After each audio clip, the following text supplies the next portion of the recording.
ನಮಸ್ಕಾರ, ಮತ್ತೊಂದು ವಿಡಿಯೋಗೆ ಸ್ವಾಗತ.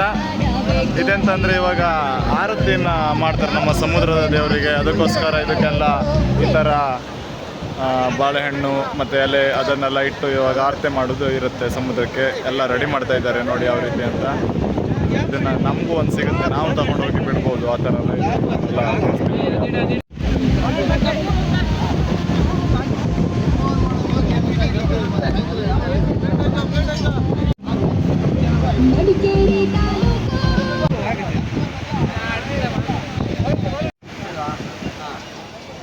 ಇವತ್ತು ಈಶ್ವರ ಸೇವಾ ಸಮಿತಿ ಮಡಿಕಲ್ ಉಪ್ಪುಂದ ಇವರ ನೇತೃತ್ವದಲ್ಲಿ ಈಶ್ವರ ದೇವಸ್ಥಾನದಲ್ಲಿ ರುದ್ರಹೋಮ ಹಾಗೂ ಅನ್ನಸಂತರ್ಪಣೆ ಕಾರ್ಯ ಈಗಾಗಲೇ ನಡೆದಿದೆ. ಈಗ ಸಂಜೆ 5 ಗಂಟೆಗೆ ನಮ್ಮ ಗುರುಪೀಠವಾದಂಥ ಹಾವೇರಿಯ ನರಸೀಪುರದ ಶಾಂತ ಭೀಷ್ಮ ಚೌಡಯ್ಯ ಸ್ವಾಮೀಜಿಯವರನ್ನು ನಾವು ಆದರಪೂರ್ವಕವಾಗಿ ದೇವಸ್ಥಾನಕ್ಕೆ ಬರಮಾಡಿಕೊಂಡಿದ್ದೇವೆ. ಹಾಗೆ ಈಗ ಅವರ ಸಮ್ಮುಖದಲ್ಲಿ ಸಮುದ್ರ ತೀರದಲ್ಲಿ ಗಂಗಾ ಮಾತೆಯ ಪೂಜೆ, ಬಹುಶಃ ಗಂಗಾರತಿಯನ್ನು ಸ್ವಾಮೀಜಿಯವರ ನೇತೃತ್ವದಲ್ಲಿ ನಾವೆಲ್ಲ ಕೂಡ ಮೀನುಗಾರ ಬಾಂಧವರು ಮಾಡಲಿಕ್ಕಿದ್ದೇವೆ. ಅದಕ್ಕಾಗಿ ಬಹುಶಃ ನಾವೆಲ್ಲರೂ ಕೂಡ ಸಿದ್ಧತೆಯನ್ನು ಈಗ ಮಾಡಿಕೊಳ್ತಾ ಇದ್ದೇವೆ. ಬಹುಶಃ ಗಂಗಾರತಿ ಅಂತ ಹೇಳಿದರೆ ನಾವು ಸಮುದ್ರದಲ್ಲೇ ಉದ್ಯೋಗ ಮಾಡಿ ಇದರಿಂದಲೇ ಬಹುಶಃ ನಾವು ಜೀವನ ಮಾಡುವಂಥ ಒಂದು ಸಮಾಜದವರು. ಹಾಗಾಗಿ ನಮ್ಮ ಗಂಗಾ ಪೂಜೆ ಅಂತ ಹೇಳಿದರೆ ನಾವು ದುಡಿಯುವ ಆ ಗಂಗಾ ಮಾತೆಯನ್ನು ಅತ್ಯಂತ ಪ್ರೀತಿಯಿಂದ ಭಕ್ತಿಯಿಂದ ನಾವು ಆರಾಧಿಸುವಂಥ ಈ ಶುಭ ಸಮಯದಲ್ಲಿ ಸ್ವಾಮೀಜಿಯವರ ಸಮ್ಮುಖದಲ್ಲಿ ನಾವು ಎಲ್ಲರೂ ಕೂಡ ಸೇರಿಕೊಂಡು ಬಹುಶಃ ಗಂಗಾರತಿಯನ್ನು ಮಾಡುವುದರ ಮೂಲಕ ಆ ಗಂಗಾ ಮಾತೆಗೆ ನಮ್ಮ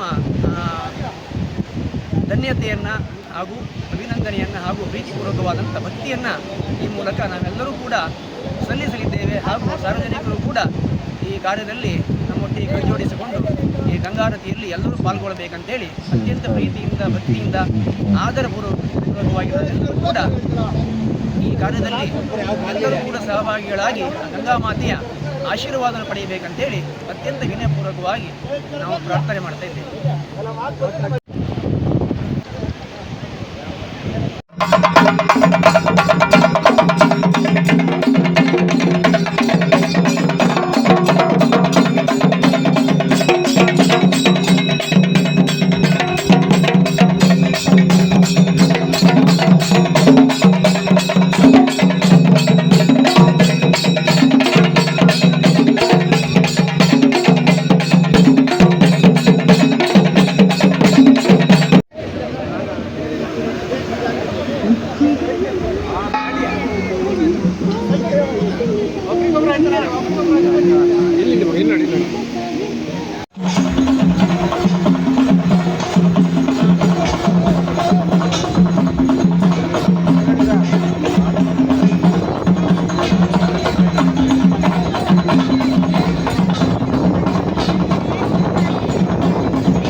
ಫೋನ್ ಮಾಡಿ